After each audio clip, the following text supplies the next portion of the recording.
Hey everyone, I'm Jay. And I'm Sophia. Welcome to Witches Betwixt. Today we're doing something a little bit different. We don't have Scott with us. So me and Sophia, this kind of came out of kind of spur of the moment a little bit. Hmm. Um, I was perusing around on the Facebook and I not so much I stumbled upon, but Sophia invited me to this Facebook group for DKMU. Hmm. Um, And I've just kind of been lurking in there for a while, but today I was just kind of stumbling across like the website and a lot of the documents and stuff that they have on there, and I got really curious and I had a bunch of questions.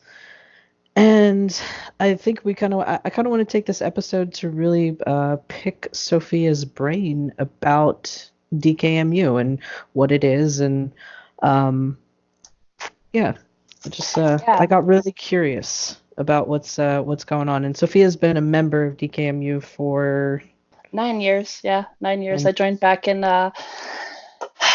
actually, it would have been about a month ago, or 9 years a month ago, back in 2010. So I kind of I don't know if maybe you agree with this. I kind of want to read this intro thing that's on Oh, the go for it. website. Fly the Yeah. fuck at it. Yeah, yeah. That's So written. I'll just give a quick preface.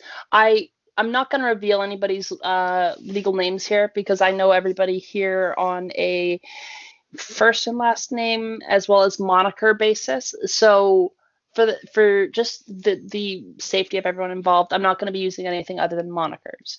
But if you're reading the introduction, that would be written by Alice Rose, I believe. what was that name again? Alice Rose. Alice Rose. Yep. So the website's really simple. It's dkmu.org. And then you stumble across this homepage here. It's really simple. But this is the text that you stumble across, and I can only picture myself as like a young something like I don't know how I didn't stumble across this back in those days, but so this is what it says. It says, "We sail the oceans of experience in pursuit of the exotic, the sui generis." Am I saying that right? I Sui can't even. generis? I don't even know which part you're reading, whether you're reading from the Facebook thing or the website. Nah, from the website. Oh This is yeah, what's on the I website. see. Yeah, Um, the sui generis, I sui believe. generis. So we sail the oceans of experience in pursuit of the exotic, the sui generis, the seductive and bizarre. We worship high weirdness and delve the recondite Hmm. corners of existence with anarchic glee. Business as usual bores us. Small talk burns. I feel that. Art devoid of mess and mayhem is like viral prophylaxis, a face so perfect that it becomes grotesque. We prefer the company of hurricanes to Carney Barker salesmen of Stepford lifestyles and reciters of cultural scripts. We enjoy a good mind fuck. It is right to call us occultists, pirates in search of achromatic gold? Achromatic. Achromatic gold.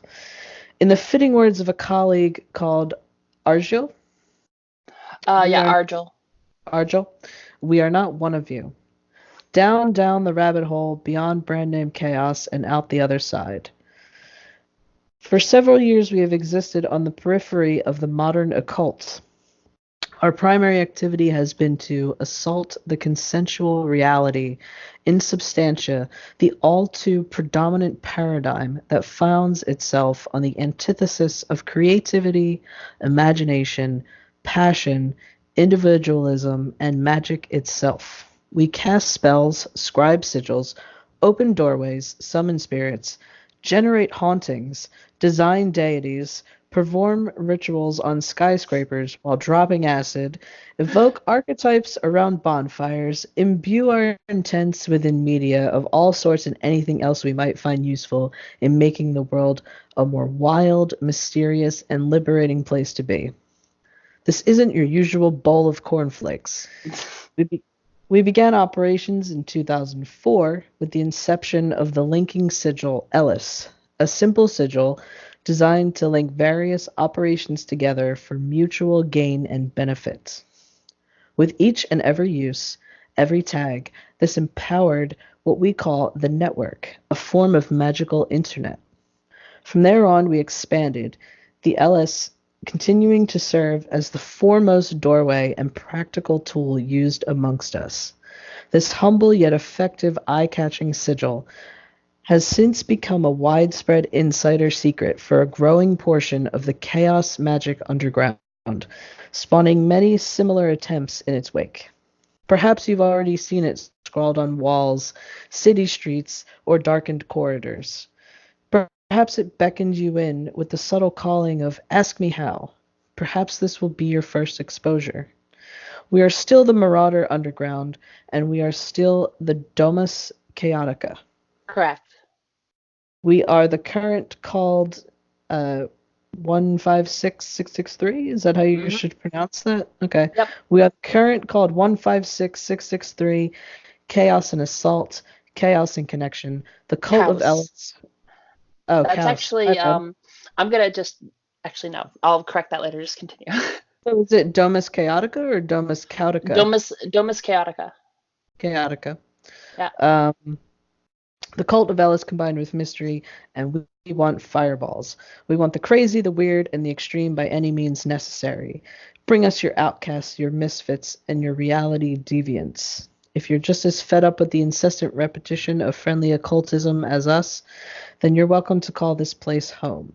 Why? Well, haven't you heard? We're all mad here. And then at the end, it's DTTI and then a colon HTNF. Death to the image, hail the new flesh. What does that say? Death to the image, hail the new flesh. That's really fucking cool.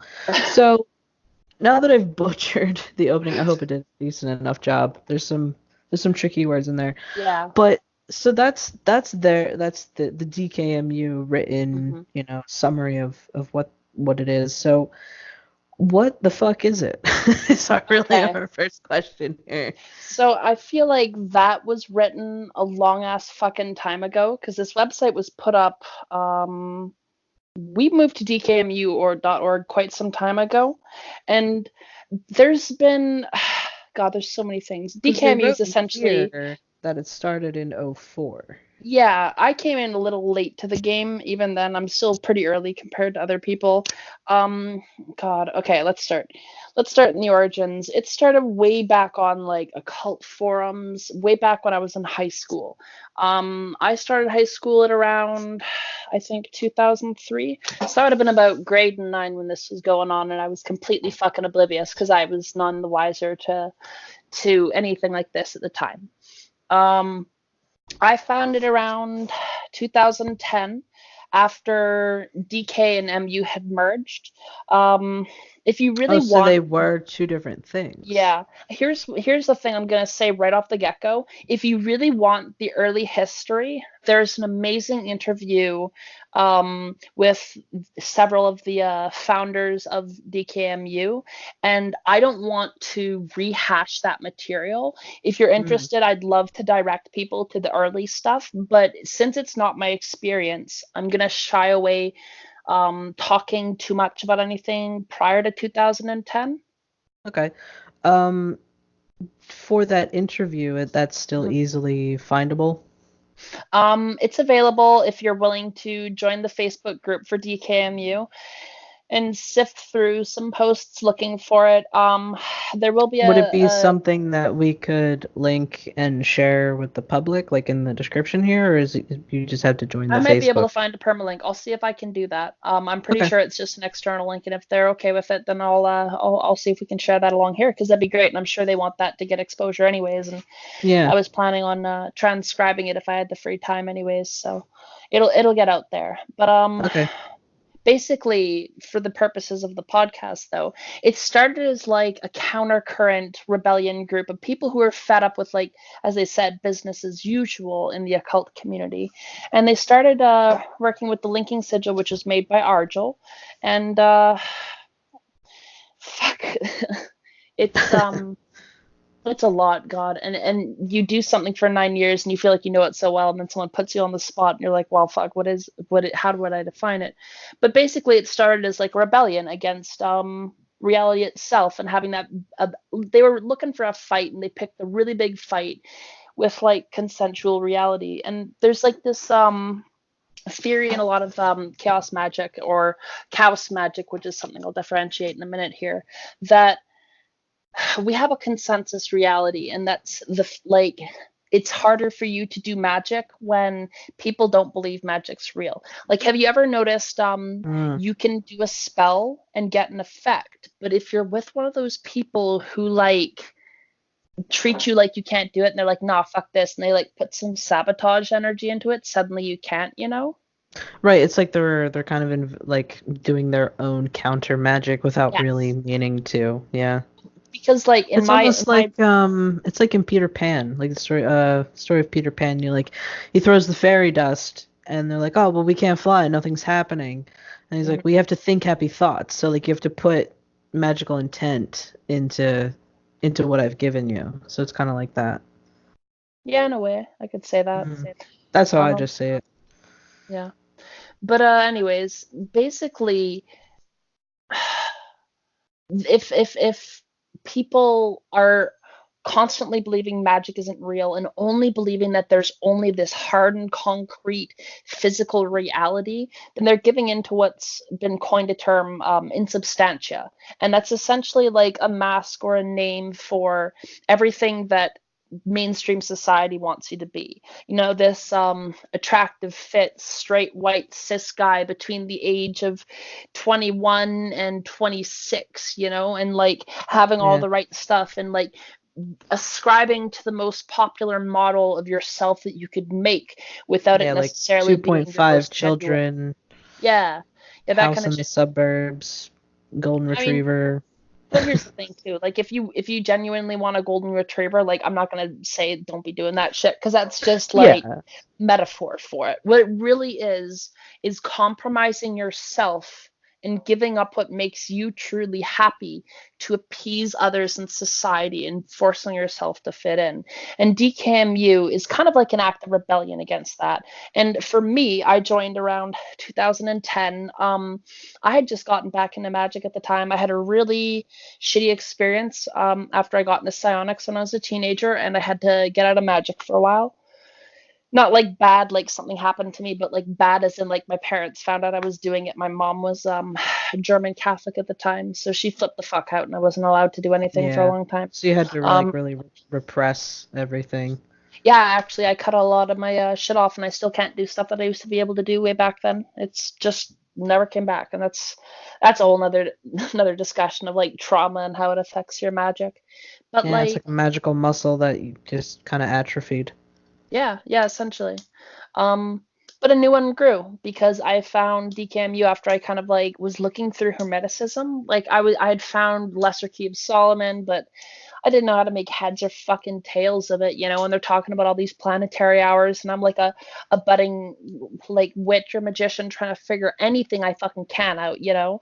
And like that's actually kind of how I felt. Lesser Key of Solomon for your first thing, you're like, well, what the fuck do I do with this, you know? What were you gonna say? No, that's kind of how I felt. Like recently I picked up the Necronomicon, right? And I guess is it debated if it's a work of fiction? Like, do we know if it's real or not, or is or isn't? God, with Lovecraft, I'd say that he wrote a magical system into a work of fiction, but it's also a very effective way to anchor a spell. Right. So, because I don't know, it just reminds me of the Necronomicon and the fact that like I read it like cover to cover. You know, I didn't just like so I just read it cover to cover. And I just walked away with this sense of, what the fuck is this? Like, what is happening here? And so I can imagine, you know, like I can imagine the Lesser Key of Solomon being like a similar experience. Yeah, except I feel like I want to get it. I want to get a copy of it to have it. Yeah, but I feel like Lesser Key of Solomon's a little more gentle because you're not trying to evoke like otherworldly horrors. He's like talking about planetary hours and like these fucking seals and sigils that do things, and how you have to do certain things on certain days and have like a gold ring and a lion pelt belt. And it's like, the fuck am I gonna get this shit? Like, how am I gonna actually cast shit with a lion pelt belt? So that was right around the time where I was digging deep, and I had gone into some pretty tinfoil areas. But I found on YouTube a video called Media Magician, which we will link in the show notes for this episode.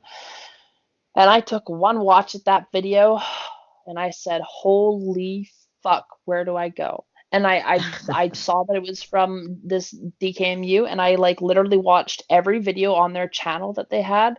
And then I went to the website and signed up and fucking started talking to people. And What was it in the video that, like, just some general key points of the video that you can remember that really roped you in? media magician, noun, one who practices magic alongside a given medium in society, something like that. I can't remember. It's just like the way it hits you, and how it pulls you in. And it talked about everything I was feeling about, because like I was a pre-transition closeted trans girl living in a small town, right? I was So rebelling. I you was looking for were any fucking outlet I could. so you were out to yourself I when you knew stumbled across DKMU? I knew I wanted to be a girl since I was 4 years old. Yeah. Okay, okay. I know that's a trope, but that's just how it happened with me, you know. Yeah, But I mean, I felt the same too. I didn't have the language for it until more recent years. yeah. But I found DKMU, and I went there and actually just jumped on the IRC, which is still open to this day. I could pop it open and see if anybody's on it. And Yeah, I see that on the website. It says, yeah, but like Facebook and Discord are the most they are. active. But then I talked with people, and they were really fucking welcoming because I wasn't trying to pretend to be something. Like there's like a really heavy no bullshit kind of atmosphere. Like if you're playing at something, people really fucking called you on it back in the day, and people were super harsh. Like it was way back in 2010, back when the internet was like a savage and unruly place, and people were toxic Yeah, just for sheer enjoyment, right? yeah. Um, so it was just a different time. And you got to understand too, to get magic, or to like get people who want to do magic to fight like reality and try and make the world a more magical place, in a world that doesn't even want you to exist as a witch. The only people who really are going to do that are like really militant or really out there people already, who kind of had nothing left to lose, or really were pushing for the edges places they could find. So you had a lot of fucking dicks in the earlier days. Like straight up, some Right. people were just absolute assholes. And I was like a bit more of an asshole too. You know, we all grow and change. But like I could handle the environment really well. And I wasn't trying to put myself on as something. I wasn't trying to be like, I'm an expert, I'm the Ipsissimus, I come here from wherever, I'm a high priestess of a coven. I was like, hey, I don't know shit, and I'm really trying to understand. I don't know this like Lesser Key of Solomon bullshit, but I'm trying to figure it out, right? And then they were Right. like, oh yeah, well, okay, what are you curious about? And then I like actually kind of strayed away from Lesser Key of Solomon because I didn't even really want to talk about that. I was just like, they're like, well, what are you really trying to get at? And they were like the first people who held a conversation with me in a magic place and actually gave me shop talk with no withholding of information, no veneers, no trickery, just fucking answers. And I Mm. learned more from the people there than I have anywhere else in my life. And it was like, I remember I was talking with like Cocabelle way back in the day, and like Metis and like Defi and just like a whole bunch of the IRC regulars, and like Shovzano, and it was really fucking great. And people would just show up, and you'd have like these 20 plus people conversations, and there would be like Mad Queen and Argel. And I feel like I don't want to just name everybody off just to name everyone, but like it really felt like a family, you know, like it was like a pirate port you kind of came to if you had advice or questions, or like an experiment you wanted to do that other people might not take serious in other places. And sometimes you got real shitty people there and you fought with them a little bit, and God knows there's been drama and chaos for like the entire existence of the group. But But they usually sent those people. I mean, those people usually kind of got sent on their own way because they not just, people didn't necessarily. really. Nobody, Really? there have been very few people kicked out of DKMU. There was a very clear line drawn when, like, because you know how like the alt-right Nazis try and infiltrate places. There was a Right. very clear line drawn when that was happening, where it was like, we're not fucking Nazis. We're not letting fucking Nazis in here. If you try, you're gonna get disbanded, right? So how Although, does that because I know you mentioned earlier that before we actually started recording mhm, that they're a non-hierarchical structure. So there's no nobody runs leader. it. No, well, Yeah. So there's how do you people of determine who influence. stays and who gets booted? Well, because like there's people of influence, right? And there are Mm, admins who run the stuff. There's people who have the keys essentially, but mm, they don't act like they run it. They administrate it, but it's not theirs. Nobody lays ownership to it, and it's a very well understood thing that I'm not DKMU. I can't speak for it. I can speak for myself and my experiences with it, and I can tell you what it's been for me, but I'm not truly able to describe what it really is beyond my interactions with it, right? And So I'm they're not kind of just like the caretakers. not oh, like those people. In a way, yes, but Yeah, they're also the like they're just influencers, taking care of right? it so it Like the can. people who take care of it are usually the content creators. Like Mm, Alice E. Rose writes books. Argel's always posting in there. He has like tons of good discussions that he starts, and he has like sub magic groups. Like the people in it, it's more, and I hate to say this because it can be a little bit ableist, but it's a little bit of a meritocracy. It's not to say that you're not welcome if you're not skilled, because obviously they taught me, you know, right. but the people who run it are just the people who are the best at it in the group, and that's really kind of what it comes down to. If you're Hmm. posting good content and you're doing good work, that's it. There's no, you don't, there's, I don't go, like, for example, I started a project because somebody suggested that maybe we should do a group magical language for DKMU, and I just took the reins and said, okay, I'll make sure this happens. I didn't have to ask anybody's permission, but people were thrilled that I was doing it. You know, it's kind of like one of those things. If you're willing to step up and put your energy in and do something, that's what's respected more than like a number of years. You know, like there's people who've come in and maybe been there for like 2 or 3 years and made huge impacts, and I know them better than people who've been there since the get-go, you know. Hmm. So it kind of varies, and it's like who you meet up with, because the best way I describe it is like a pirate port, right? Except it's a pirate port of people who actually fucking sail the water. And if you want to Mm. find an adventure and get into some real shit, and you can get on it and work with it, and it'll take you places, right? um I'm going to ramble just a little bit more, and then I want to jump into That's you fine. actually interviewing me. Hmm. And then there's like the Godforms, because they talk about like the linking sigil, but there's like a whole series of Godforms and egregores that have been created by the group to work with, that basically works as a process of self-initiation. If you work your way through all of the first 8, you'll reach a state of initiation and understanding if you actually follow it correctly, and it actually works. What fucking hooked me was I've never seen a spirit possess a friend of mine until like I was pushing one of the DKMU egregores way too hard, and I got what I deserved, and my friend actually talked to me and was like totally possessed and didn't even remember any of it.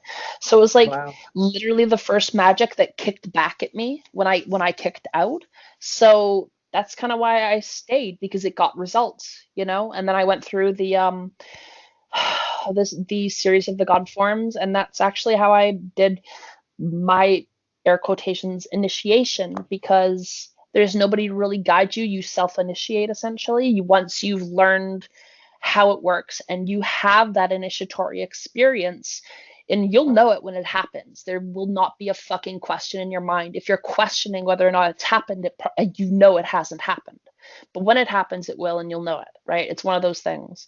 Um, and yeah, it fucking has pulled me back in no matter how much I've tried to get out.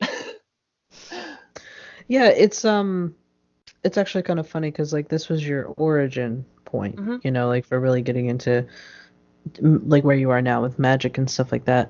And for me, and it was the opposite. So now you're kind of getting more into like the traditional witchcraft stuff, and that's like kind of like where I started. And now I'm kind of like stumbling across this kind of like chaos magic, or not sure what the difference is there, but I'm sure you'll get to it. But I've just been stumbling across this more, so I just think it's funny that it's we're kind of reversed in that. But Yeah. so I'm just looking here. So you mentioned that it's a non-hierarchical group. There's Mhm. no people that run it specifically, people that just kind of take care of it and manage it and make sure it runs smoothly. Yeah. But then you talked about that the Godforms and the egregores, and then you mentioned the word initiation. So what do you mean by that? Initiation into a state of understanding your place in the universe. Um, So there's a not lot of into the DKMU organ. It's no, not like a coven no. or anything There's no like that. coven. There's no cult. If you want to share your work, you're welcome to. Hmm. There, I said there's no cult, but there are people who treat it like it's a cult. That's why it was mentioned in the opening. The The cult of cult of Ellis, Alice. because there are Yeah. people who literally will worship Ellis who aren't even in DKMU. Um, yeah, she's gotten around. But anyways, I'm sorry, I totally had a brain fart. Can Well, you back me actually, up? why don't we actually talk about Ellis? Because that seems Sure. to be the one thing that's really associated with DKMU is DKMU and Ellis. Because I believe it was either in a super super early episode of this podcast or possibly when we were recording it, but it was like off recording or something. Mhm. Scott had mentioned something about, oh yeah, I think there's this magical group out there, and they created this this network, and he couldn't remember the name. Um, That is it. Yeah. so yeah, let's talk more about Okay. Ellis. What do you want to know? Ask away. Well, I guess let's just start with like the basics of it. Um, what is it? So you say it's a linking Okay. sigil. What does that do? So the linking sigil is not Ellis. The linking sigil was a sigil made by Argel originally to connect all of the group's works together, but it was more like a wedge that you could drive into reality to make a place more weird. Like if you Mm, wanted to say haunt an area or open up magical possibilities in an area, you could use the linking sigil to do that. But there was always the warning to put a filter on it because it's been used by so many people at this point that there's so mm, much differing energy in it.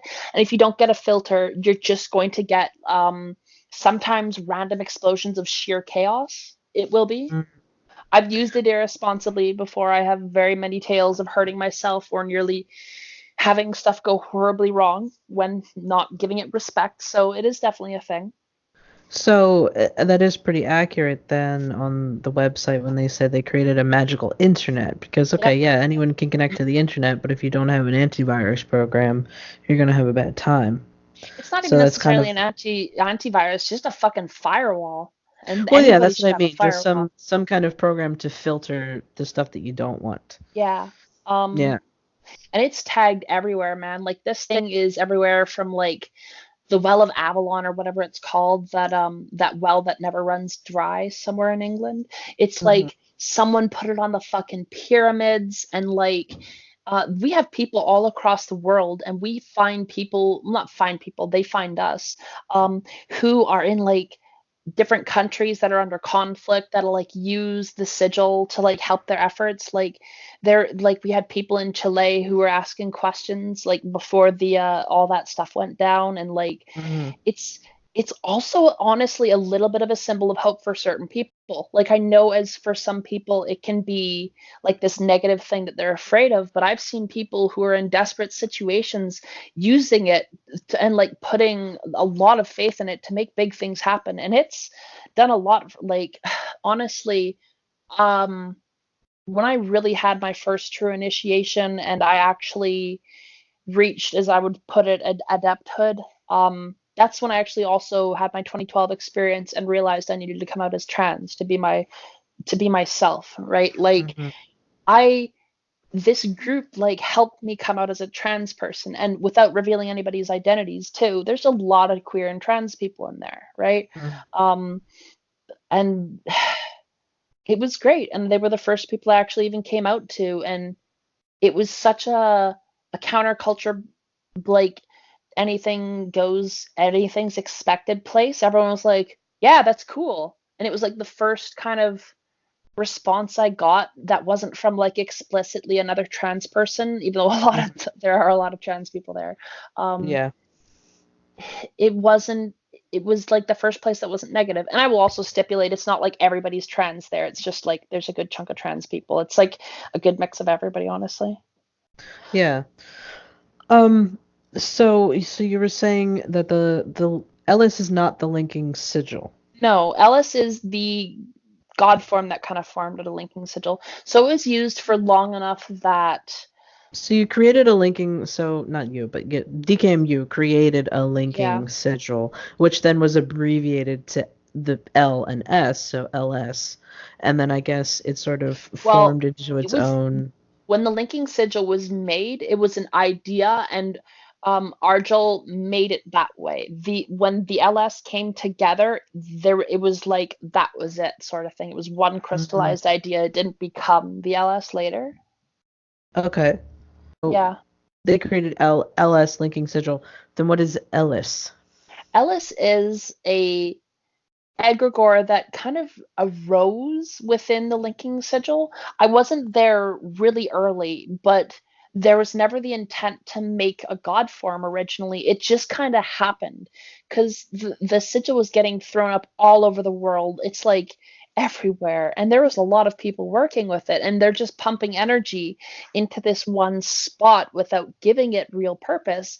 And then it Hmm. just kind of like developed consciousness into like a female egregore named Alice who very much has a thing for spiders. And at Mm. first she didn't really know what was going on, is what I've heard, and then kind of became a lot more present in the network to the point where now she will just straight up show up and go to people, and she's like kind of magnanimous if you ever get to work with her as far as the god form goes. And I would heavily at this point call her a god form because I don't Hmm. think Alice, she doesn't want to be just an egregore, in my personal opinion. From what I've interacted with her, she very much wants full-blown godhood, and she wants people to recognize her as such. um I encourage you to dial her up if you want a conversation. It's actually really interesting because when me and Joyce were just at the Hallowed Homecoming retreat a couple weekends, I think it was 2 weeks ago. Joyce has this animal oracle deck, Okay. and so they did like a kind of like a comprehensive like life reading on me, Mhm.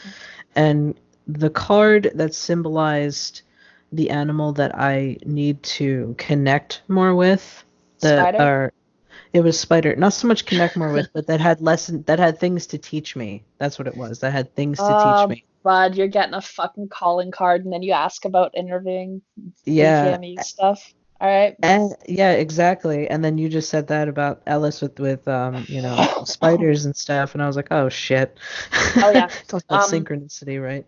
if you're But what's if you're hilarious is that I am a huge arachnophobe. oh yeah. Um, I've worked out deals with her on that. I used to live in an area with very poisonous spiders, so I would kill them. And people fucking hated this when I told them about it. And I was like, well, you know what? If Ellis will send me something that's like a spider that's not going to terrify me, like it's small, it's not like a big poisonous black widow or a brown recluse, I'll be chill. I won't kill it. I'll help it get outside. Just like stop giving me fucking creepy shit, right? And when Yeah. big motherfuckers came, I killed them. I wasn't gonna take chances, you know? And then Hmm. eventually it'd be like little baby spider here, and I'm like, I'm not gonna smash a baby spider. So like you kinda work it out a little bit, you know? And if you are an Mm. arachnophobe, like I get it. It's not the end of the world if you smash a couple spiders, although I do feel bad Oh about it. yeah. I mean, we get giant ones in the basement where I work, so yeah, I've definitely killed my fair share. I just thought it was incredibly interesting, and when we were talking about synchronicity earlier in our little group chat, I was like, hmm. Oh God. And then you Yeah. just said that, and I was like, well, I think I need to.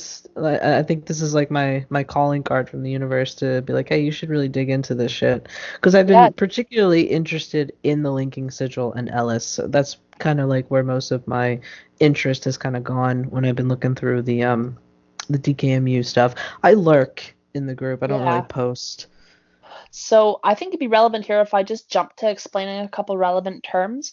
In the Sure. introduction, they talk about the 156/663 Yeah, currents. what is that? 156 and 663 are numerical values of gematria. I might be saying that wrong. It's a Jewish mysticism system where words are broken down according to their numeric value in Hebrew or something similar to that. I'm not an expert in it. So kind We of do like have numerology, yeah, and but we do have Kabbalists in the group. It's a little different than numerology, and I couldn't personally explain it. I encourage you to look up gematria, Gematria. I hope I mhm, spelled that right. I think you did, Because yeah. I'm not a Kabbalist, and we do have Kabbalists in the group, and I don't want to speak for something that's not my personal expertise. But 156 are currents, and if you want to find out what the equivalent of them are, you can look up the book Sefer Sephiroth. There's like one updated by Aleister Crowley that's a little bit more recent, and it has all the numerical values and like words associated with them. So like when you see 666, the number of the beast, that's because in 666 in gematria it literally does translate to the number of the beast, and 777 is the number of God, right? Mm, So there's like a book laid out with all of these different numerical values and words associated with them. And 156 stands for Chaos or Babylon. It stands for mm, both, apparently. And Chaos is Khaos, which is mm. the differentiation from chaos, which is spelled with a C. Um, Okay. Chaos is just messiness, unordered, disorderly, the opposite of order, Not it's like what necessarily you'd good or expect. bad, just not Yeah, order. it's what you would expect out of nature, right? Hmm. Chaos is a philosophical concept from old Greek philosophers about the primordial universe and how everything originates from one source and it's all like one energy. And I'm probably butchering this in my paraphrasing, but they're not the Mm, same thing actually. And chaos is like the will of the universe even, it's like mhm. something that's much greater than any one of us and none of us can pretend to speak for.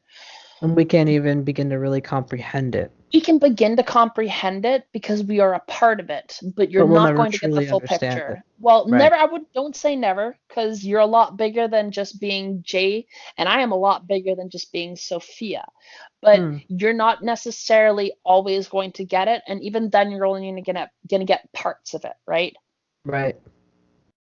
But yeah, chaos is not the same as chaos, and that's a very important thing to differentiate. Now, 663 steps on to the next egregore on the progression of the God forms, which is Doombringer, which sounds Mm. mighty fucking intense. And if you Yes, think it it sounds does. intense, you should see its sigil. So basically, if I were to describe Ellis, she's a woman who loves spiders, who sometimes appear as spiders, and her colors are red, white, and black. Um, Hmm.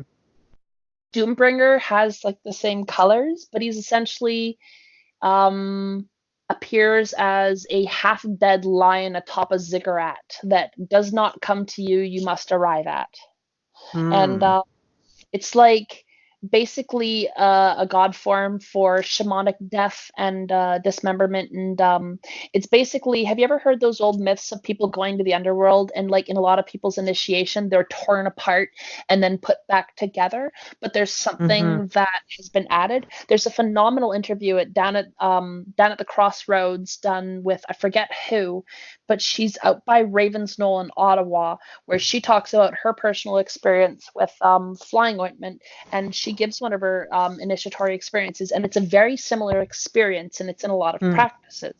So 663 acts as that gateway where you're kind of torn apart and put back together, and you're moved on with your journey, and it's like the assertion of yourself in a way where you step outside of just because like each of the god forms in the end ended up representing like a phase of initiation. Like Ellis is like connection and finding out and information and like having all this come to you and seeing the possibilities. That's kind of what it's like when you're a neophyte and you just find a like magical system that you can work, right? Hmm. And like 663 is a serious step into it. It's almost like an initiatory gate for like a newcomer, because if you work with it, you're very much moving down a path with it, right? And you can turn off the path. Sometimes it's easier for some people than others, but it's more of like, if you're working with 663, I'd say you're taking the current a little bit more serious than somebody who's just tried it out a little bit. And then it goes on to like a whole bunch of other egregores, like I know, which represents the mystery, which that's all I'm going to say about it, because you need to experience the mystery for yourself. Nobody can really give it for you. No one can put it in your own words. You need to see the mystery with your own eyes. After that comes Trigag, also known as Black Trigag, which is like dark night of the fucking soul, like primordial confrontation of everything in the dark depths of yourself that you never want to deal with or front. A lot of people get stuck up on Trigag, and they'll either leave after getting into it a little bit, like leave the group completely, and like some people have gone born again Christian sort of route. Like it happens because when you're confronting all of your the hardest shit in your life, like it takes a lot out of you. And the years of my life where I was working through those stages was hard, and I lost a lot, and I was in a very bad place for a lot of it. But in the end, I came out infinitely better, because the next egregore that comes, or Godform, is Zalti, who I actually happen to be wearing a hoodie of. And Zalti's like pirate Jesus. He's like crashing upon the shores of your fulfillment, he's like the adventure, a sailing mate, like a boat that you can get on and travel out to fucking sea and like avoid the rocks that you could be dashed upon to find your fulfillment, right? Like he's literally pirate fucking Jesus. Like if you need a bro out of any god form and you are a little bit nervous about anybody else, call Zalti. He's your fucking man. He's like that old sailor who's gonna like help you get through the storm, but you better fucking pull your part, because he's not carrying your dead weight, but he'll get you there, and he'll row with you. You know what I mean? Right, yeah.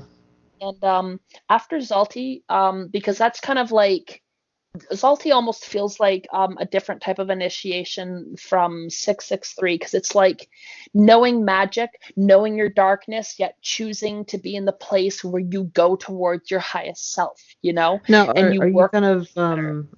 and you're kind of listing these, so it's like a hierarchy. So you're meant to like work in Kind of. this It's in encouraged to work the progression from start to finish, and that's why right. we sometimes do like a marathon evocation where we do them in order.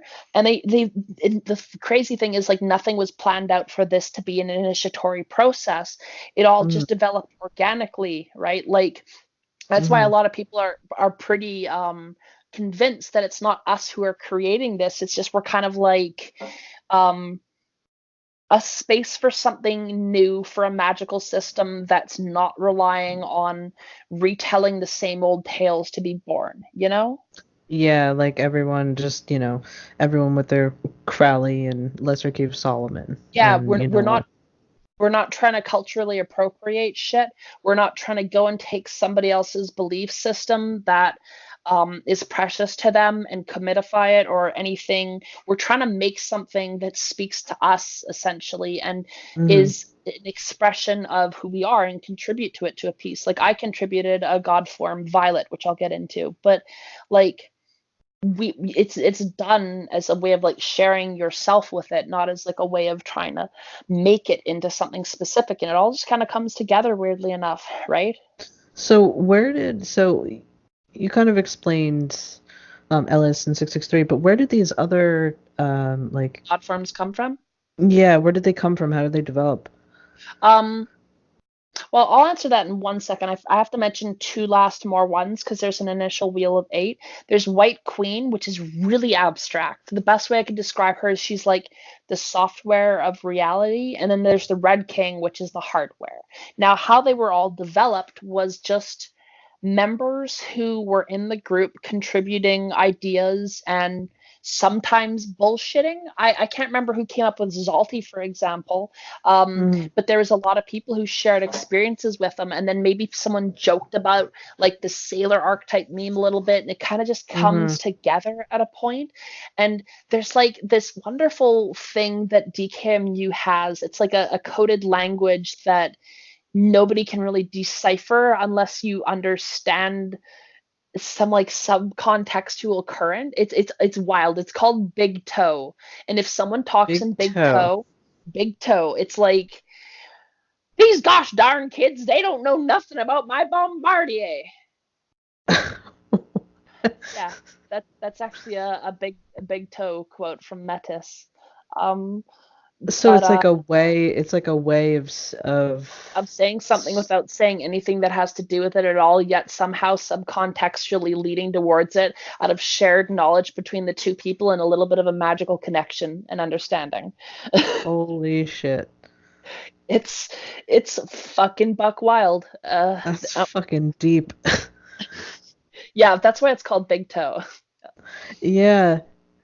But some kind of concept like naturally arise, right? Like Black Trigag was an accident where people were like talking about black triangle UFOs in the chat, and someone misspelt it, a black triangle, into Black Trigag, and then I think someone took that and rolled with it, and it was Cocabelle, because she's the one who she says she didn't find Trigag so much as she discovered it. And it's like kind of like a primordial darkness sort of energy, so be careful with it. Yikes.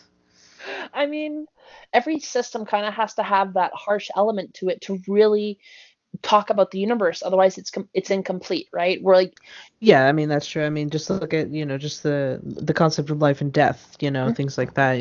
Everything comes with a price. Yeah, exactly. And then like, some people choose to make God forms because there's a energy or archetype that they've been working with for a while that they want to share.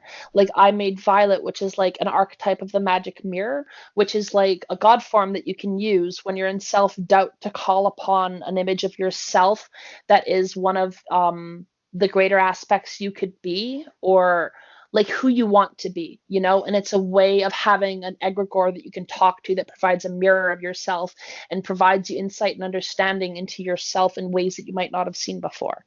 It's like a very subjective one, and it's like not necessarily something that a lot of people would immediately think that they need presently, but it can really reveal a lot of information, and I wanted to share that with people. Then there's like other God forms or egregores that aren't necessarily like really, really big, wide used, like Sir Bluntus, made by Billy Sasquatch, a really good friend of mine.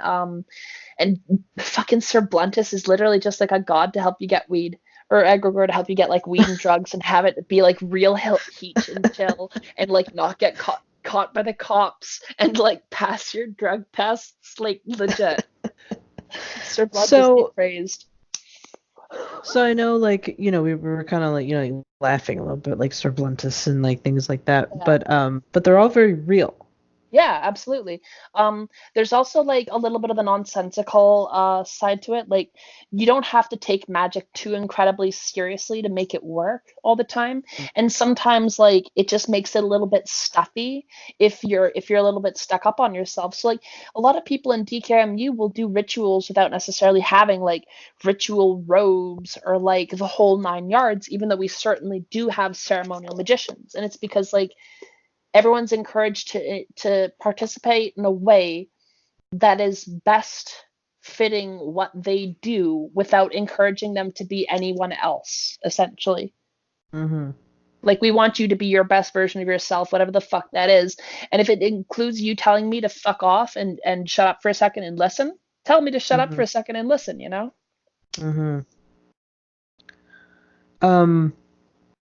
I'm just looking at some other things here. So you went over the God forms and stuff like that. So let's actually talk about that. Let's talk about the God forms and these. So recap for people who might not be aware of what an egregore is.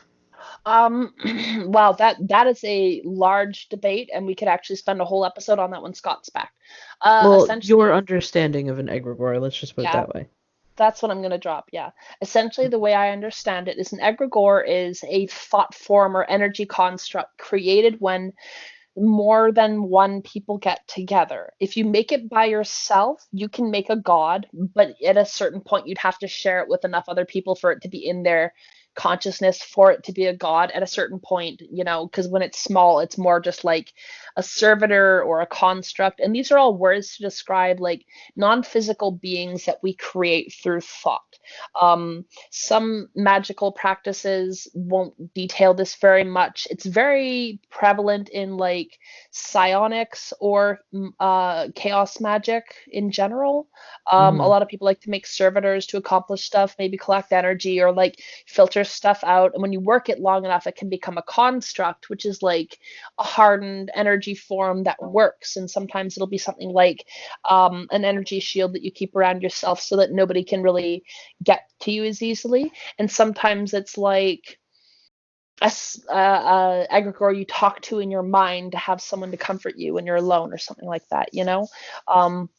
Whatever purpose you want to give it, it's basically a thought form that reaches some level of autonomy. And I define personally an egregore as the point where it starts to become aware of itself. And you start stepping into tricky territory because once they start becoming aware of themselves, they start having agency. And you can tell something's reaching an egregore state when they show up when you're not calling them, or they do something without you giving them agency to do so. So like if you were to have a magical construct, and it works kind of like an active spell that you're constantly putting energy into, you could have it constantly doing upkeep stuff. But if it goes out of its way to do something that you've not programmed it to do, and it gets your attention very clearly, it's kind of getting its own agency, like right? Sentience, maybe. Yeah, sentience and agency. So that's kind of where I'd say what starts defining an egregore more is when it can actually push back and it's not just something that serves you. And a god form, It's interesting. Sorry, go ahead. No, go on what you were saying about God forms. It's that just might lead into my next question.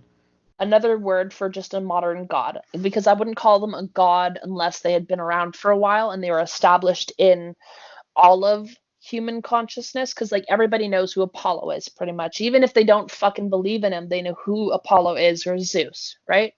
Right, That's even if what they I just would think call it's a a god. character from a story or whatever the case Yeah. is, but they know. A god form I would place a little bit below that. They're definitely a god that you can call on. They have reserve of energy. They can be more potent to call on than certain gods even, but they're not collectively known universally within the human consciousness. And that's how I would personally define it. And I'm sure a lot of people would love to have a very long discussion about that. Yeah, because that actually leads into kind of like what I was just thinking, because when you come from I guess if you're coming from a Wiccan background or a traditional witchcraft background, you kind of stumble into this idea that the gods have always existed and they are, like they've always just kind of been there, right? Yeah. Along with humanity, and there's kind of not really much discussion there about new gods or maybe gods that have been there but have been forgotten. Because when I, like, for example, like when I like call in deity, not a specific deity, but like when I just call in the divine, I welcome, all the gods, old and new, known and forgotten. And I think that really deviates from witchcraft and Wicca, kind of, because you kind of go into it with this idea that, well, these are the gods that exist, and that's it. There's not really, like, they don't really talk about like creating a god, but then, and then it really makes you think, like, well, how did these other gods get, created? How did they get named? How did Zeus get a name? It's because of, we made him. We gave him a name. And that's exactly it. It's about, like, at some point taking back your sovereignty as a being with creative agency. You don't have to worship this. Like, you can go and make a new god of the harvest if you want to work with, and it will be different than like the other god that you were working with. And then this is what jumps into mask theory a little bit, how a lot of gods are masks of archetypes, right? Like, you could have Pan, for example, who's an archetype of like the forest, but also partying and sex and like a bunch of shit like that. But there's a Mm-hmm. lot of gods that kind of fill that role, but similarly and in different cultures. And these are often considered masks of the same archetype.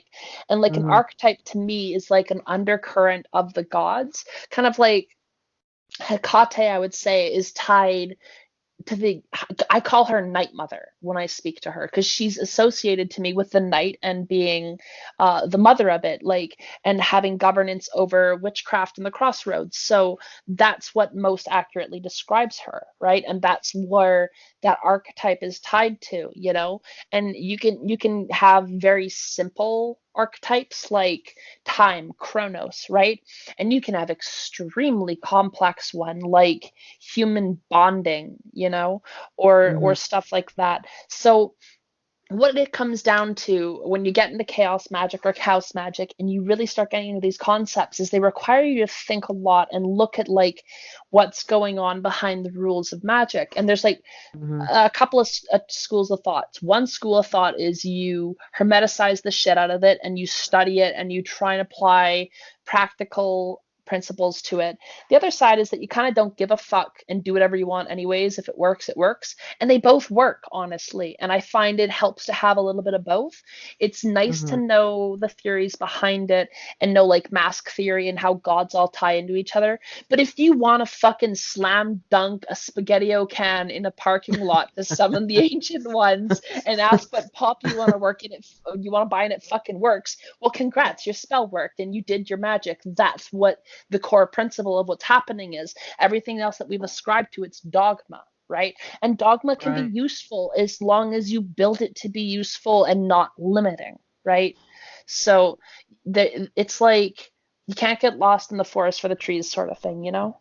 Yeah, it actually feels to me a bit more freeing to think Mm-hmm. of gods in general that way, that they can be created or Yeah. remembered or whatever the case is. Um, because it always felt so limiting, when I was just kind of limited to just like witchcraft texts where it's like, oh well, this god, this god, this god, this god, and it was like, well, why why can't there be new ones? Why Mm-hmm. why can't, and really I started to, I guess within the past maybe 2 years or so, I really started to dig into the archetypes of kind of what you were talking about. Like, well, because if you look at just something real simple that most people know, like Greek and Roman mythology, right? Those gods are basically like carbon copies of each other. Oh yeah. Um, Well, it also helps and that Rome fucking just stole everything from Greece, but I'm oh not a yeah, historian. yeah, I mean that happened too, but then if you look in other cultures, like there's always a goddess of, like a god or goddess of love and death and Hmm. war and all these kinds of things, of the harvest. So all Yep. of these things are really ingrained in humanity and who we are. Um, and I don't that just kind of, it just really speaks to me to kind of, for me personally, to be moving in that direction of Hmm. thinking of gods in that way, and not necessarily like calling on Artemis or whoever, but just kind of calling on maybe all of them, like a whole list of them, and everything that they do, or just maybe just the archetype itself, you know. Yeah. And you can get some really good results that way, because very often when we're trying to connect to someone or to like an energy of something, sometimes the energy that other people have put up can get a little in the way. And sometimes it's freeing to not work with, say, um God, what's her name? What's the Greek goddess of wisdom? Athena? I think she's, uh it's either Artemis or Athena, one of them. whichever it is, it's better to work with just like the archetype of wisdom than it is to necessarily work with Athena sometimes and get that lens of Greco-Romanian tint on it, or to not work with Yeah, the I agree goddess with that Sophia, you know? because then it almost feels like cultural appropriation to me. You know what I mean? I Like mean, why? if it's from a culture that you come from and it's like accepted, that's chill, right? But like I get Right. you, yeah. Yeah, like I don't like I can say pretty much without a shred of doubt, like I don't think I'm Greek at all Yeah. in my lineage. So for me to call on, all of those Greek gods, It I would mean, feel weird. it doesn't feel right.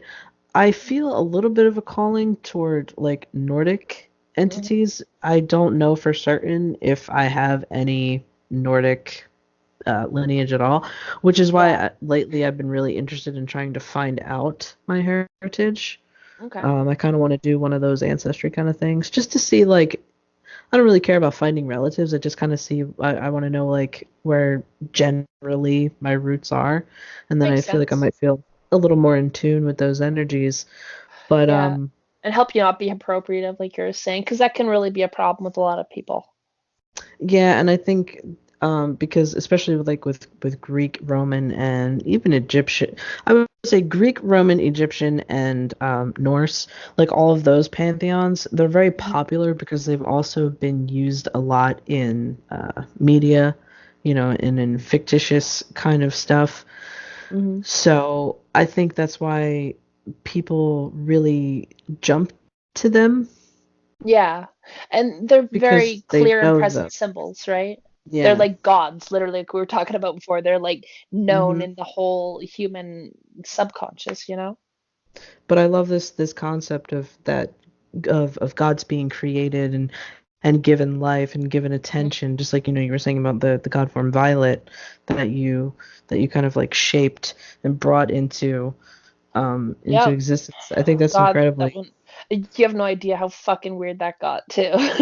right, but it's also not like you're sitting here saying it's not like you're not saying like I'm amazing because I created a god. Like Yeah, I am a god. Like you're not like, you know what I mean? You're not boasting about it. it's You're just because it saying doesn't like, feel like I created it. It feels like I stumbled onto an archetype that I worked with that was extremely mhm, powerful that I shared with people. I didn't like. Oh, if I were to go on to like a little sub-tangent about how I made that, it was like a personal egregore I made to deal with like relationship problems I had at the time and help me learn, which turned into a mirror egregore because it was teaching me more about myself, which kind of just like grew a lot bigger than I ever fucking expected it to, and it kind of like ended up already being, it wasn't that it was growing, it's that my understanding of it was growing, and I came to understand the archetype of the magic mirror by working with her, right? And that's what I learned from it, and I shared it. I wouldn't say I created it. It's something I connected to, just like Kokabel connected to Black Trigag, just like mhm, um Sheozareth connected to 663, right? mhm, Like there's usually a person who's the one who spearheads a certain egregore or god form kind of coming in and like does a write up for it for the first time, but nobody owns it by any measure, you know? And like, how could you own something that has its own agency at a point, right? Because if Alice is going off and giving people fucking dreams and like talking to people, Argel doesn't have like agency over it, right? Neither does mhm. Kokabel have agency over Trigeg. It doesn't work that way, you know? Yeah, that actually makes a lot of sense. Um, so overall with DKMU, I'm getting more of an understanding of it. So it's kind of almost like what we're doing here. It's like a magical collective. Like Yeah. how I hear, like I say, like we're like a collective of witches. We're not necessarily this or that or whatever the case is. We're just a collective of witches, and we talk about, queer witch stuff. In the case with DKMU, you're just a collective of magical practitioners, I guess if you Hmm. want to put it that way, magical Of all. practitioners, and you get together and Yeah. you talk about magic stuff. Yeah. Um, Now, there's like a couple points here that I'm seeing. So, like, what would you because you said you got into DKMU back when, like IRC was a thing and Oh people yeah. were a bit more. It was like I do remember those times. It was a different time of being on the internet. People generally, like they would sit on IRC clients for fucking hours just Oh, days. chatting, talking and talking. Yeah, exactly. Um, how do you think DKMU has changed since then? Do you think it's changed for the better, maybe for the Oh, worse, or you're not really sure?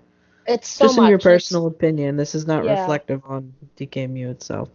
It's so much and it's gone through so many stages. Like, I'm not necessarily proud of what it was in the beginning because we had some pretty shitty people in there who I would have personally, like, in an anarchistic society, probably would have knife fought, you know? But, like, Hmm. at the same time, it's grown and people change, and a lot of people have grown as well with it, right?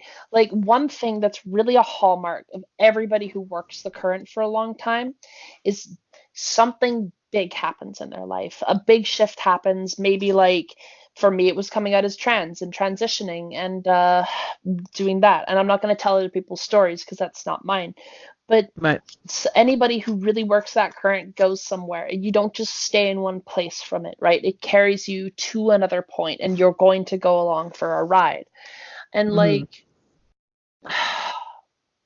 it's sometimes you're in for the long ride and sometimes you're not. And we've had stages where there's been turmoil, like back in 2016 with like the elections and everything that was Hmm. going on. Yeah, we had a lot of in-group fighting over political opinions and a lot of stuff getting established. And there's been times where like everything's great and people are writing books and everyone's reading them and they're excited. And then there's lulls and people declare for the 15th time DKMU is officially dead just for it to like pop back up out of nowhere, right? It just kind of grows and changes and never really stays static. And if it has a lull, it's because it needs to have a lull, otherwise it would be static, you know? Um, Hmm. and right now, I feel like we're headed in a very clear direction because a lot of people are doing magic again. Like we've been doing monthly rituals that are rolled with dice for a random day on the month. And when the dice are rolled, we take a vote on what god the group is going to call. You can vote for anything you want, and whichever god gets the number one vote, they call for that month. And it's like an exercise in like calling out to a paradigm and working with something, but Hmm. also not necessarily appropriating it, you know, like Hmm. working with the energy behind the archetype and seeing what it is and doing it as a one time thing. And if it works for you and it's not an appropriative, shitty thing, great, it works, right? And if it is just a one time thing. Hopefully, you can learn something from it and gain a sense of respect. Because I will tell you this, if you dial up a fucking god from a paradigm that is like not yours and you do it out of anything other than respect and politeness, you're gonna Hmm. get fucking drop kicked. Yeah, that actually the other day it was on the 30th actually that Darian came over to my house and he wanted to celebrate a feast of Hathor and Sekhmet. He mostly what is the word for modern Egyptian Not Kemetic. sure. He practices like Kemeticism. Okay. So he wanted, and I was like, oh yeah, come over to my house. Like I have a space to do this, and everything like that. And I had this like realization. I was like, oh my gosh, like he's not coming over here to do just a regular ritual or spell or something that I'm really used to doing. Like this is Hmm. a proper devotion, and we couldn't eat meat. We couldn't eat pork or beef that day. Okay. Um, yeah, so it was just like a proper um like a devotion to this particular entity that I really have no experience working with Egyptian deities at all. And I just made sure to be really careful that I was doing it as correctly as I could, because Hmm. this isn't my heritage. This isn't in my blood at all. So I just I don't know, I just had that thought there. I was like, I really have to have this maybe almost an extra sense of reverence because it's like when you go to like a religious ceremony of something, but you don't necessarily subscribe to it. You know, like you're in a synagogue, but you're not Jewish or whatever the case is. You know, you feel like you need to give that extra bit of reverence and hold space for the others that really, Yeah, yeah, subscribe to that train of thought. I totally Um, get you. mm, so that's why I just think it's kind of interesting with DKMU. Like, how do you, so by working with the powers and entities behind these named gods, I guess you could say, like, you Hmm. know, if you're working with Hecate or something like that, basically you're just working with the powers behind it and not necessarily. It depends. So for example, on our this month's poll, we have the actually it's currently tied up between Hecate and Thoth slash Juti slash Hermes, which is a really interesting thing to talk about because it fits perfectly into this. The If you know a lot about the history of Thoth or Hermes, it all comes back to Tehuti or Juti, which is a Egyptian god. And I actually learned about this from Darian a little bit. Um, Hmm. and Hermes is a mask of that. So, like, you can work with that energy without necessarily appropriating a system, that's not yours. So, like, if you're calling on Thoth, if you're doing that ritual, if that's who we call, you could call Hermes if that's what's appropriate for you. You could call Thoth, you could call Tehuti. It's what Mm-hmm. works and what's actually going to do it for you and what's actually appropriate. So Mm-hmm. there's a lot of healthy learning and exchange that goes on, and I think that's why there's so many people from around the world in the group, because it's not meant to be a solitary mindset. It's not meant to be a centralized thing. It's not meant to be hierarchical. It's meant to be shared. It's meant to be worked, and it's meant for everyone, and it's kind of really egalitarian. And as much as people want to put this really dark edgy spin on it, in the end I've always seen them working towards the greater good at the end of the day, of like Mm-hmm. trying to make the world a better place for people who are growing up, and like experiencing spirits and might think that they're crazy, and actually having people out there to tell you, hey, no, you're not crazy, like this is real, we can help you, like there's a place for you, right? Like there's a real sense of something important behind it. And I think the edginess kind of has been a shield for that softness, that Mm-hmm. actual caring in it behind, and like a little bit of a veneer to attract people in, because edginess is cool, right? And it really fits Right, yeah. the subgenre of people who have been wounded by society, right? So like, I don't know, we're a band of like misfits from all walks of life and all parts of the world. And if you're not a fucking fascist douchebag dick, there's probably a place for you. Not if you're a racist either, get the fuck out. But like, Yeah, that but goes like along the same seriously, vein if though. if you but like there's like a code of principle, like you can't be counterculture and be a fucking bigot, right? It just Right, doesn't yeah, work it's that just way. yeah. You are not fighting the system if you're bankrolling for capitalism and you're selling out and sucking corporate fucking like there's a Mm-hmm. certain sense of respect and authenticity that comes in taking that into yourself, and like living authentically and not doing it in a way that disempowers other people at the same time. What I think is incredible is like no one's making money off of this. Like I'm seeing all these books and these texts that are on there. They're all PDFs and they're all readily available. Um, I just think that's incredibly cool that it's just this wealth of knowledge. It really makes me think back to probably maybe what the occult movement was like in its grassroots, like at its origin. Hmm. What it must have been like. I mean, I don't know. I would like to say it has that kind of vibe, but I can't personally not say that, but I don't know. It gives me hope though, you know? Like it feels like that kind of space where anyone can come in and do that shit, right? Yeah, and it doesn't seem and there doesn't seem like there's like any gatekeeping because anything that you want to see is Well, there for you. there's no financial gatekeeping, Yeah. but the problem is it's a collective of individuals. There are still going to be dicks in our Right. Facebook group. There's thousands of people, right? Now maybe the core group of people who've stuck around for a long time might be less than 100, might be maybe 200 plus ish, I don't know. Mm-hmm.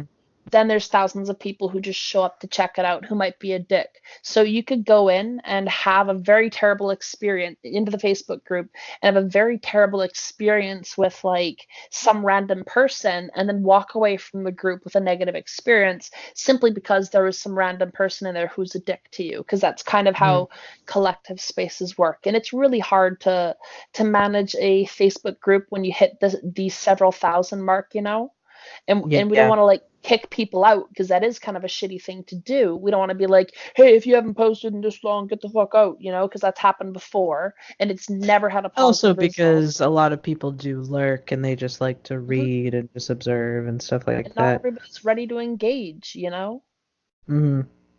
Yeah. So what sort of advice would you give to someone who just stumbled upon DKMU or maybe after listening to this is interested? Like, what do you know, or should people just approach it like just browse the Facebook group and just check out the conversations or really just dig into all the texts on the website? Like, what do you think the best way to approach DKMU now would be? I think it really depends on what you want. If you want immediate magical results, because that's what I was going for, I talked to people to get a bit of an insight on where to go, and then I practiced something. I dialed up an egregore. I did paintings to them, like, and had specific connective items I made for them, and I jumped into that shit and I learned from it, and I had experiences. If that's what you're seeking, go for that. If you're someone who has ideas, who wants to come to discuss, or has like questions, jump in and ask questions, or start up topics, or give ideas. Don't try and present yourself like you're better than somebody else because nobody's better than anybody else. It's like an equal footing rule. But like, share your ideas and people will share back, you know? Or maybe you just want to learn but you don't know how to talk to people. Jump onto the website, go check out the texts, look at maybe like Libra Sigillum or Libra LS. Is a really good one because it's a collaborative group book where Mm-hmm. multiple different people have put in pieces that they've worked on. um what else? And I don't know. If there's something else that you want out of the group and you're not sure where to go, just go ask someone. The Facebook group's really active. A lot of the really old members and a lot of the admins are really active. They'll, if your question has any degree of heart behind it, it will seldomly be ignored. You know, it's one of those Hmm. situations. You're saying if it has heart behind it? Yeah, like if you come in to just be like Epstein didn't kill himself, like Oh, you're okay. just you're gonna get a knee jerk reaction and you're not gonna have a conversation. But if you Mm-hmm. come in and talk about an experience and you're legitimately seeking like help or questions, you're gonna get people who will answer you every fucking time. I've never seen a post in there of people asking a question go without discussion, you know? And especially for people that are maybe just newer to magic or the crap or whatever it is in general, if you're kind of new to this bending of reality or anti-reality, um, that's incredibly more welcoming than maybe some witchcraft or Wiccan kind of circles that I've been Yeah. in. Because a lot of them are, they'll just be like, oh, just start with Buckland and Cunningham and read your books and then, work your way up and then ask me the big questions once you've mastered the basics. And at least with something like this, anyone can just jump in and just ask a Mhm. question and you'll get an answer. eventually. Like someone will eventually answer you because they want to share that knowledge, which I And think is really it's cool. it's pretty fucking active. Like there's a lot of people on it who will jump in and talk, and usually people want to have those discussions, so they're really passionate about it, right?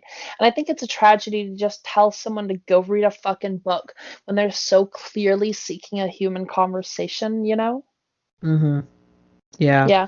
And that's another thing I'd like to touch on. Why I found DKMU and not Wicca is like when I was young and looking and I was like a closeted trans girl, no Mhm. Wiccan circle would have me.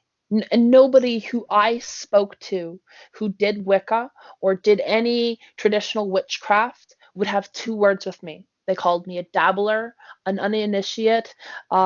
They condescended me. They wouldn't give me the time of fucking day, and some of them were even transphobic to me. But like, That is a what good does that problem in do? the And it community. is a problem, right? And that's exactly why I found DKMU, because they were the That's people who exactly why didn't we do treat me this like that. podcast. Yeah, that's exactly why, right? So I could have been a Wiccan, I could have been Gardnerian or Alexandrian or any of that stuff, Mhm. but nobody would have a conversation with me.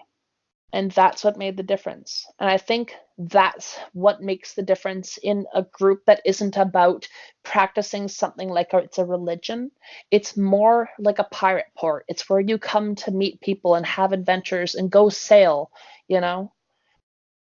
Yeah, I feel that, and I kind of been leaning more toward that. I kind of been wanting more education, just like learning shit. That's what I really just want to. I just want to learn shit. I want to know how to do shit, and I want to just really expand my horizons.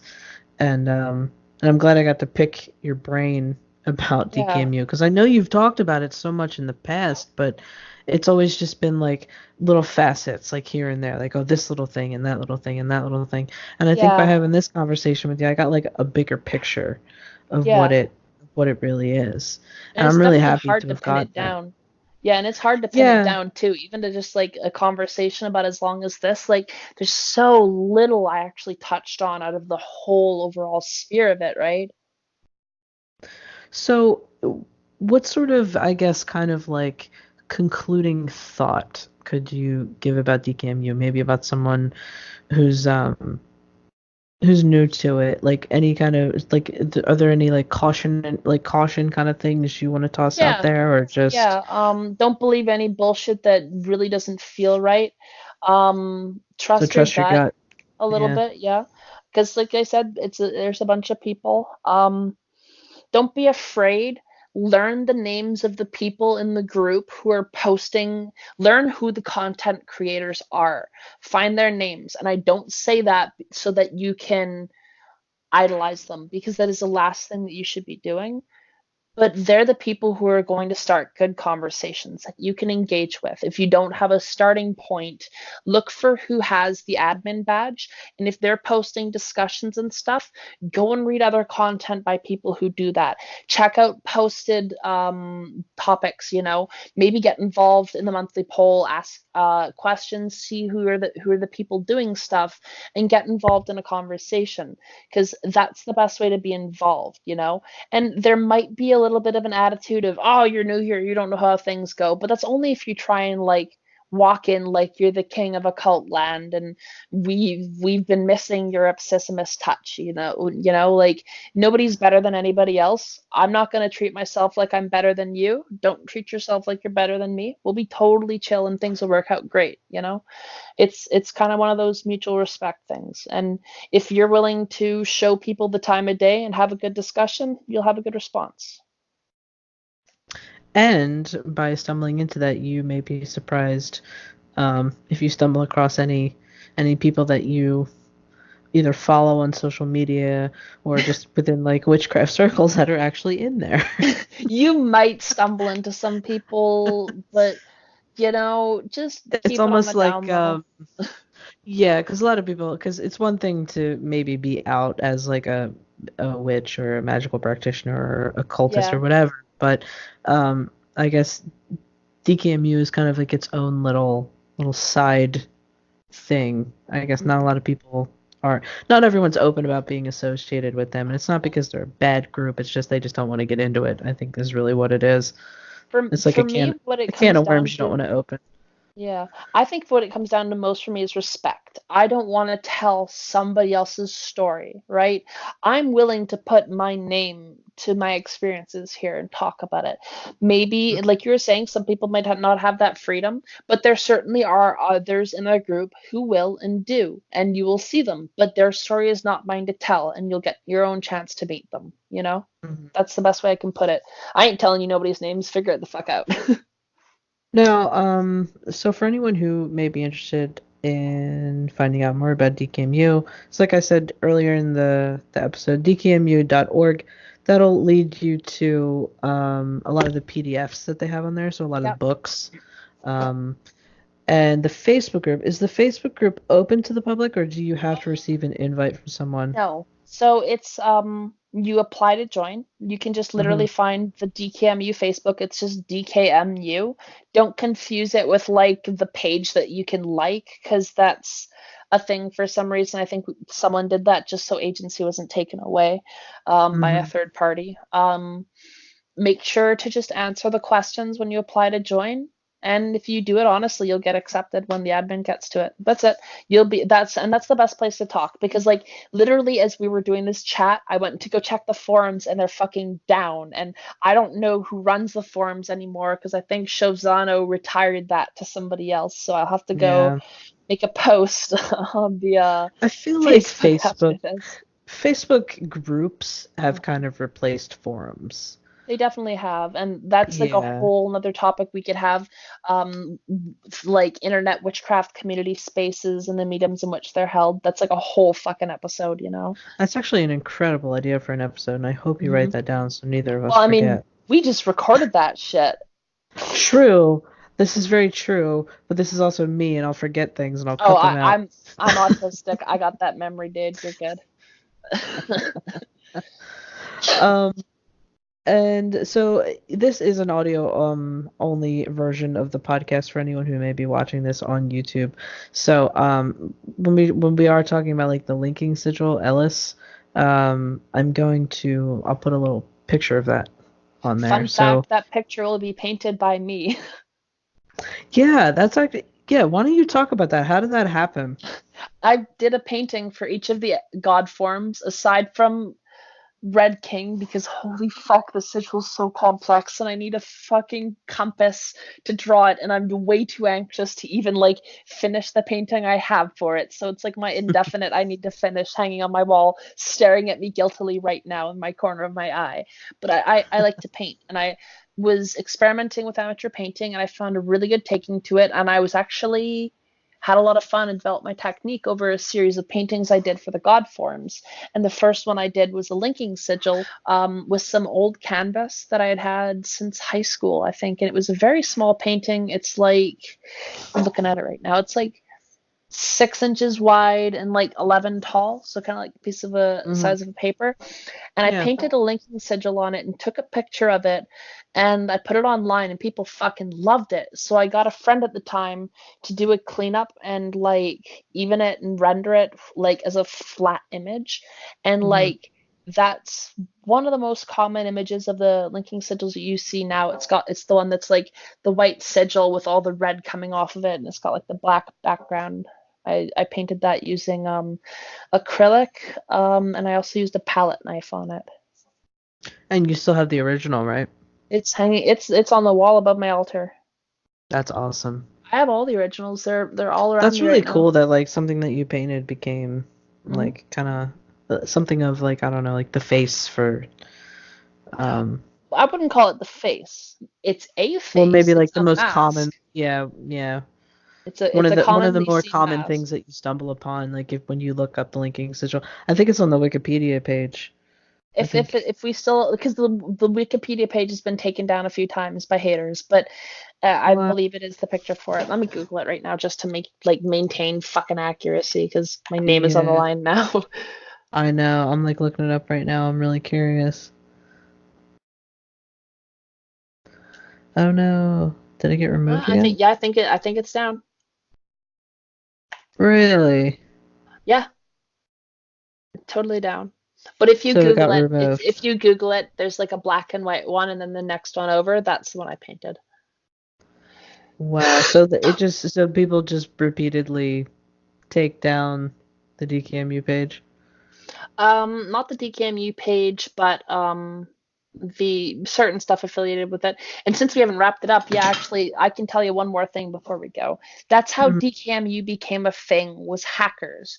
Um, mm, Originally, Domus Chaotica was separate from Marauders Underground. They were two different websites, but they were considered sister sites to each other, much like the Infinity Network is a sister network to DKMU, kind of like mm, how a lot of people also came from Topi, Temple of Psychic Youth, way back in the 80s. And there's like a lot of people who fed out of Topi came into like Discordianism, and there's like a lot of camaraderie and shared space between a lot of these subgroups, you know?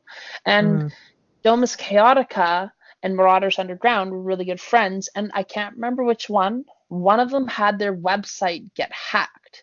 So they joined the other's website because they were already had like, because it was back in the forum days, they all had accounts on both websites anyways, right? mm. So when one website went down, they just started talking on the other one, right? So they're like, well, fuck it. We just lost fucking everything. We have more discussions here than we had before. We're going to keep going, right? Mm. And then that website got hacked and destroyed and everything got lost. And then Death by Lollipops came up. And Death by Lollipops is when I joined. That was back in 2010. And Mm. that got fucking hacked or Oh whatever, my and it's God. gone. You've lost like 3 or 4 fucking iterations of DKMU's website, and we've had like people burn the Facebook group before. Like, we've lost it, so much fucking content over the years. It's Damn. unbelievable. And yet you keep coming back. It's And yet it it's just the keeps, current. It's yeah. just the current, man. We're just a piece of it. Like, the chaos magic current was a thing before DKMU showed up. We just became a place for people to come settle after other stuff like chaos or Chaos magazine fizzled out and stuff like that. Like, we're just the next place that stuff moved on to. And I guess it's really unique in the way that it's survived for since 2004. We're pushing 2 decades coming up soon. Yeah, that's um impressive. yeah, and it's it's one of a fucking kind, really. It really is. I really haven't stumbled across anything particularly like this. Um, and I search pretty deep um on the internet. And I know there's a lot of other like groups. I'm maybe somewhat similar to this, but there's just a different vibe here that it's not as elitist as a lot of other Well, things maybe. You have your people, there's but elitist um jackbags, but the people running it aren't elitist pricks. Yeah. yeah, that's what I'm saying. Like the people that are kind of like the management of it, they're really not, and it's really refreshing to see.